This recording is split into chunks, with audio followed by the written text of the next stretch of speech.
Welcome into the JUCO Full Windup presented by Pepsi. It's day 4 of the 2016 Junior College World Series. Alongside Kyle Stanley, I'm Phil Stafford.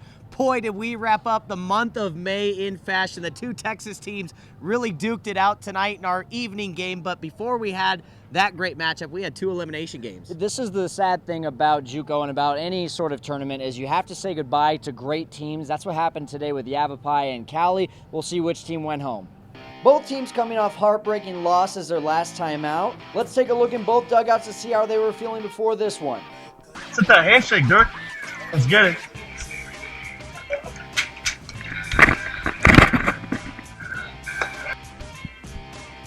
Coach Austin, how's it going? You don't want any of this? Hey, bad boys for life. Ride together, die together. Go. 1, 2, 3, start. Yavapai looking pretty loose. We'll see how that transferred over onto the field. Avery Cheese Weems took the ball for the Rough Riders.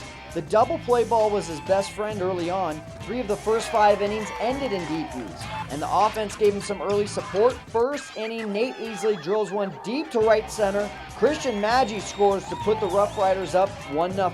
Next batter, Brock Eafen takes that one where it came from, back up the middle, bounces off the second base bag. Easley scores to make it 2-0. Meanwhile, Weems was rolling, making Cali batters look uncomfortable and going for something special. Today I noticed I had a no-hitter in the 4th, and I just kept trying to do repetitions, what I was doing the inning before, and just kind of had fun with it. And the bats kept it up. Gavin Johns takes that one the other way. Oppo Popo, that's impressive. Solo shot, it's 5-0. Let's go! 7th inning, Weems finally shows he's human.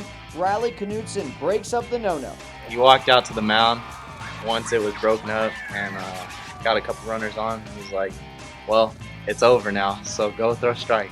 After an RBI ground out, Zach Henderson thumps one into right center, bounces up against the wall, and suddenly we have a ball game. It's 5-2.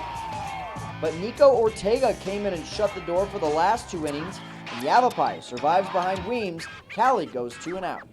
Anytime you're in your season out here, it's a good year. So we're disappointed. We don't feel like we showed our best, but you know what? Sometimes the opponent makes you play like that. So we'll go back home and work our tail off to get back. It was just a good rhythm today, and I'm sure a lot of that had to do with facing elimination. This group's faced a lot of adversity all year, some their own doing, some my doing, some uncontrollable doing, but this is adversity at the highest level. One more team was forced to call today their season finale. Harford wanted to avenge their opening round loss to Chap Valley. They were feeling pretty good after causing some serious damage at BP.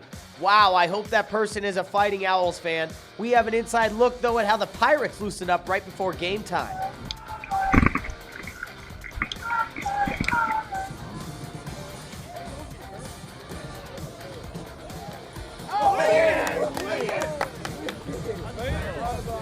Ugliest player on the team right here. Still get his money today, coach.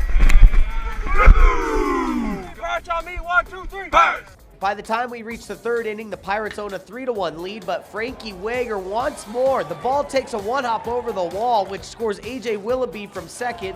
Wager kept running because he and Coach Adam Thomas saw the ball on the field, so that caused some confusion. And you'll see in the replay how the ball makes an unexpected return to the field, and fortunately, the umpires called it correctly as a ground rule double.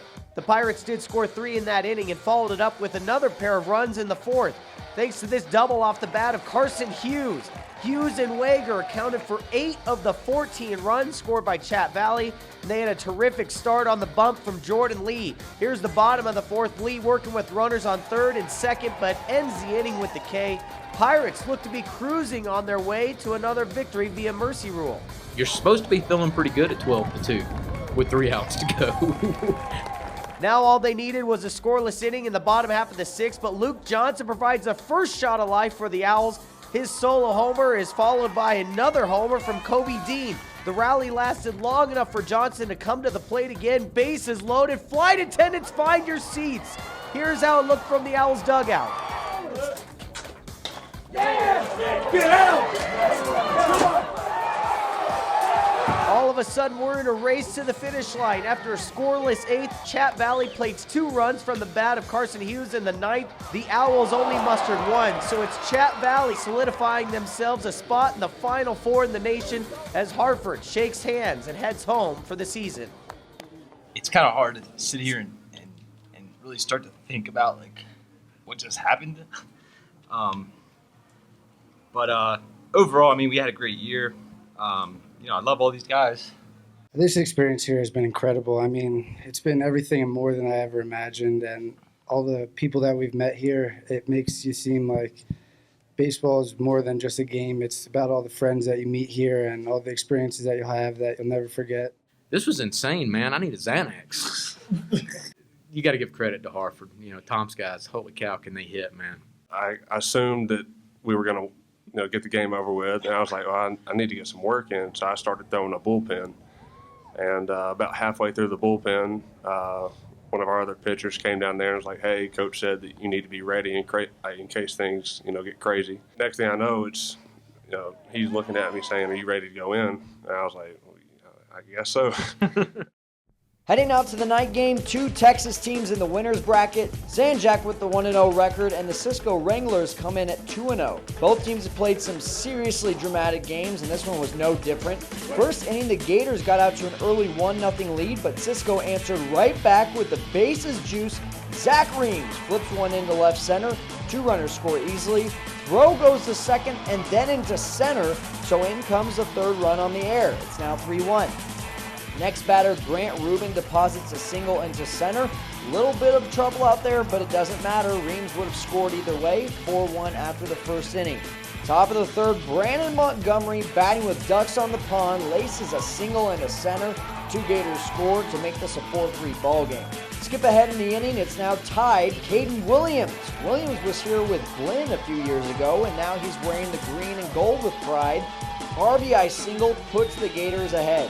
But the seesaw battle continues. Ryan Nelson, having himself a stellar tournament, liner down the left field line, gives the Wranglers a lead once again. It's 6-5 on the RBI double.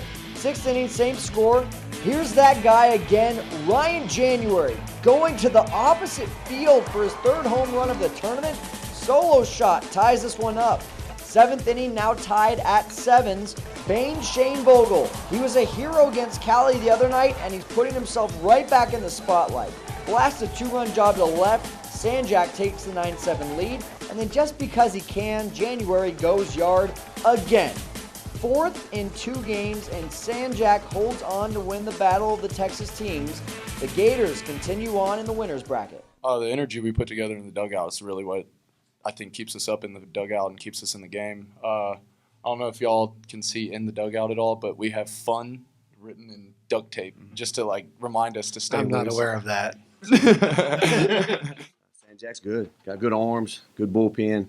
They make it hard on you. When we didn't play real well, so we kind of hurt ourselves a little bit. But San Jac's good, and you can't do that against those guys. Our community hospital can't miss moments. The play of the day, homer of the day, come from the Chap Valley v. Harford game. Play of the day, pitcher Aaron Gress says to Tim Kennedy, I throw, you hit, I catch. Nice snag by the pitcher on the bump. Checking in on your home run of the day, Luke Johnson had never even hit 2 home runs in a game, let alone 2 home runs in an inning. He does just that. His 2nd one is a grand slam. His Fighting Owls eventually lost this one and were eliminated. Phil, the ball just seems to be flying out of the ballpark. January, by the way, if you haven't heard, he's got 4 home runs in this tournament. The record is 6. They're 2-0. This guy on this base, I think he might get 10. But the tough part, I think, is going to be for Cisco on Wednesday. They've got the 3 p.m. game in the elimination against Yavapai. Tough one to come back from. Yeah, and in our winners bracket, the 2 undefeated teams so far, San Jac, Iowa Western. Man, we've seen a few championship games with those 2. But they will play and face off to go against Chap Valley, who gets somewhat of a bye. They get tomorrow off after that great win against Harford today. So a lot of great action to come. Stay with us on JUCOGJ.org to see all of the great highlights. And don't forget to follow us on Twitter and Facebook at Real Recruits. We'll see you on day 5. We've got at least 5, maybe 6 games to go. 5 teams remain. This is the JUCO Full Windup presented by Pepsi.